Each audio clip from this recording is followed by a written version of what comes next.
How practical is this at the moment? I mean, the migrants are still a long way off the US border. Yes, US officials themselves say that there are two caravans. One is in southern Mexico, with about 3,000 people, and the other is way back on the Mexican-Guatemalan border. Now, that, as we've heard, is about 1,000 miles at least, or more than 1,500 kilometres, the nearest caravan. So they wouldn't reach the US border for several weeks. But of course, we've got this political dimension of the US midterm elections.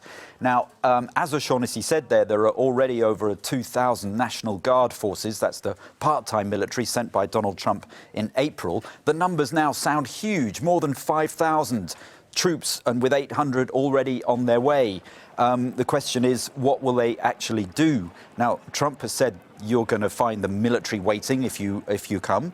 The US officials are putting a bit of a different emphasis on it, suggesting, for instance, the Pentagon suggesting they'll play a less direct role and that the troops will not be involved in policing the border, but rather providing logistical support, moving border personnel, for instance, securing crossings, providing medical support. Although they do say that the troops who regularly deploy weapons will carry them. So, is it just symbolic here? Will the migrants really find the military waiting for them? What's happening here is the military are being dragged really into a hot political issue just a week before the midterms.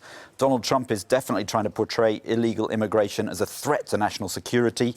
The Department of Homeland Security is backing him up to a certain extent with that rhetoric. And there are opinion polls suggesting that many Republicans agree illegal immigration is a threat to national security. But the American Civil Liberties Union, for instance, says this is a political stunt.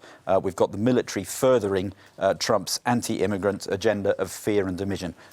Because we wait and see how this plays out at the midterms. Well, with those midterms in mind, what can we expect actually when these migrants do get to the US border, which may be in a month's time? Yes, exactly. And here we have to consider the legal position. I mean, Donald Trump says in his tweets, you won't be admitted into the United States unless you go through the legal process. This is an invasion of our country. The military's waiting for you. The Department of Homeland Security says that any illegal attempts to enter and people will be apprehended. They should take up Mexico's offer.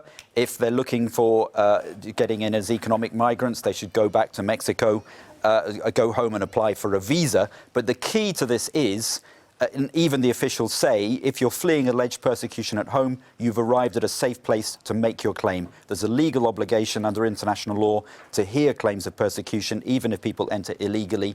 The big question is, will the US really flout international law?